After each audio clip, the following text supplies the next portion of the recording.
Sì, Energy System non è una novità, ma oggi vediamo delle nuove acquisizioni sul meccanismo d'azione della metoctradina. Dove agisce la metoctradina?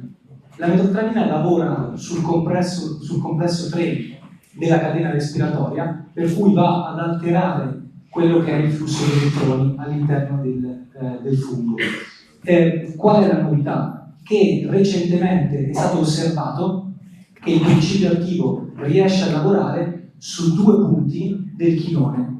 Quindi il prodotto si contraddistingue per avere una maggiore efficacia rispetto ai classici monosito che riescono a lavorare invece solamente su un sito del chinone, quindi tendenzialmente lavorano solamente o esternamente o internamente al chinone. La metoctradina riesce a lavorare su entrambi i siti, sia internamente che esternamente. Questo ha portato quindi a una nuova definizione della molecola come appunto QIOSI, quindi inibitore appunto del chinone internamente ed esternamente. Ed è per questo che il FRAC ha classificato la molecola in un sottogruppo a parte all'interno del gruppo C. Quindi come detto, lavora sulla respirazione, ma ha un sottogruppo a parte che contraddistingue proprio questa peculiarità d'azione. Questo non deve trarci in inganno sulla efficacia del prodotto e sulla strategia antiresistenza, per cui non è un prodotto multisito, ne abbiamo parlato prima, ne ha parlato il dottor Carraro dell'importanza del multisito, quindi va affiancato sempre ad un partner.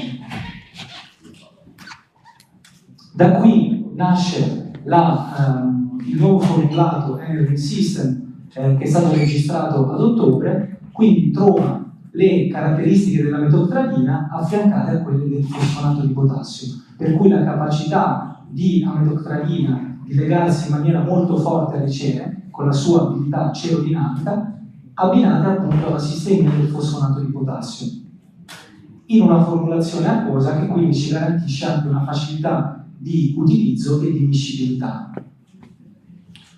In questo caso abbiamo voluto riportare i dati legati all'efficacia della molecola e del prodotto sia sulla foglia che sul grappolo. Vedete che abbiamo paragonato l'efficacia del fosfonato da solo, della metoctradina da sola e della miscela, e quello che si vede bene dal grafico è che la metoctradina ha un'ottima capacità di legarsi alle cere. Per questo l'efficacia è molto alta anche quando la molecola lavora da sola sul grappolo. Con l'aggiunta del fosfonato noi riusciamo ad avere una maggiore efficacia anche sulla foglia e sulla vegetazione, proprio perché appunto il fosfonato ha questa azione sistemica. Da qui anche il fatto che il prodotto è registrato non solo sulla vite, ma anche sulle orticole, per cui un'importanza anche dal punto di vista del formulato come possibilità di azione. In etichetta troviamo un dosaggio variabile che si ricollega con quello che diceva il dottor Carraro, quindi la possibilità di utilizzare un dosaggio minimo di 2,5 e un dosaggio massimo di 4,2 litri per ettaro per un numero massimo di 2 interventi per anno. Nella pratica il consiglio applicativo prevede comunque di non scendere mai sotto i 3 litri per ettaro quando applichiamo il prodotto nelle fasi di prefioritura. In funzione poi dello sviluppo vegetativo andiamo a modulare i dosaggi passando a 3,5 litri nelle fasi di fioritura e legagione, per poi passare a 4 litri nelle fasi di acino pepe in avanti. Come detto, questo è un'indicazione perché possiamo poi effettuare 2 applicazioni, quindi la scelta chiaramente sarà tra 2 di queste 3 fasi applicative. Quindi il prodotto si contraddistingue per avere una completezza d'azione legata sia alla sistemia che alla cerodinamicità dei 2 principi attivi, un'ottima resistenza al dilavamento e soprattutto anche un ottimo profilo regolatorio, non essendo né un CRM né un candidato alla sostituzione, per cui anche un ottimo profilo ecologico. Qui vi mostriamo un'attività che abbiamo svolto quest'anno con il centro di saggio Sagera a Casazza della Delizia, dove abbiamo voluto effettuare una prova di semi efficacia di Evita, quindi di Itiaron, confrontato con un prodotto a 2 vie, quindi un CA più Folpet, e Savirastal, quindi Benalaxilem più Folpet. Infine abbiamo utilizzato una strategia completa BASF. Come vedete, la prova di semi-efficacia ha previsto 6 interventi per le tesi 2, 3 e 4 uguali, per poi passare dal 27 maggio a una strategia comune, dove abbiamo utilizzato appunto 3 energy. Questo perché in etichetta per Energy System ne possiamo effettuare 2, ma abbiamo 3 amitoctradine massime nell'anno.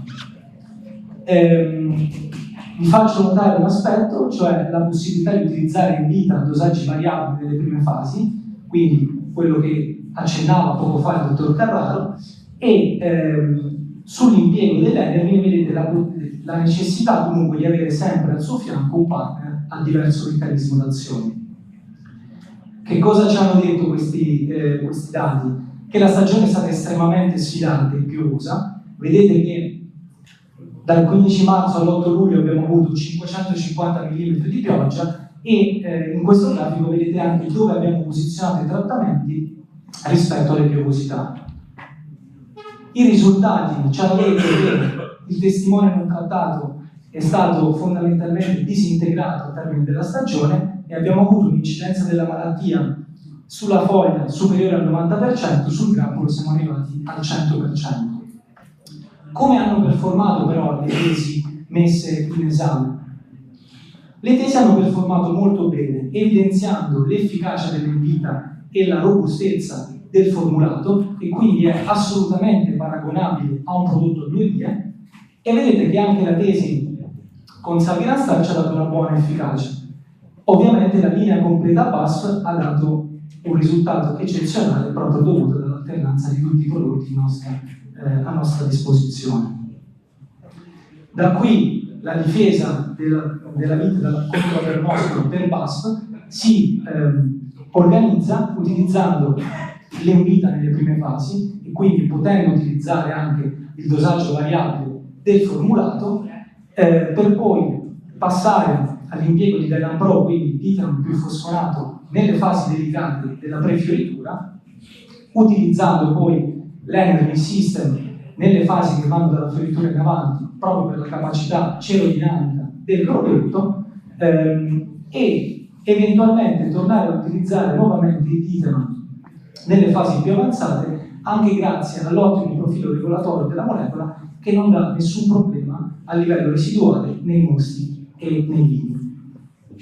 Ovviamente c'è anche la possibilità di utilizzare il terzo trattamento a base Energy, quindi Energy NSC, amitoctradina in purezza, ovviamente con un partner, sempre per dare un'ottima protezione del grappolo. Io vi ringrazio per l'attenzione.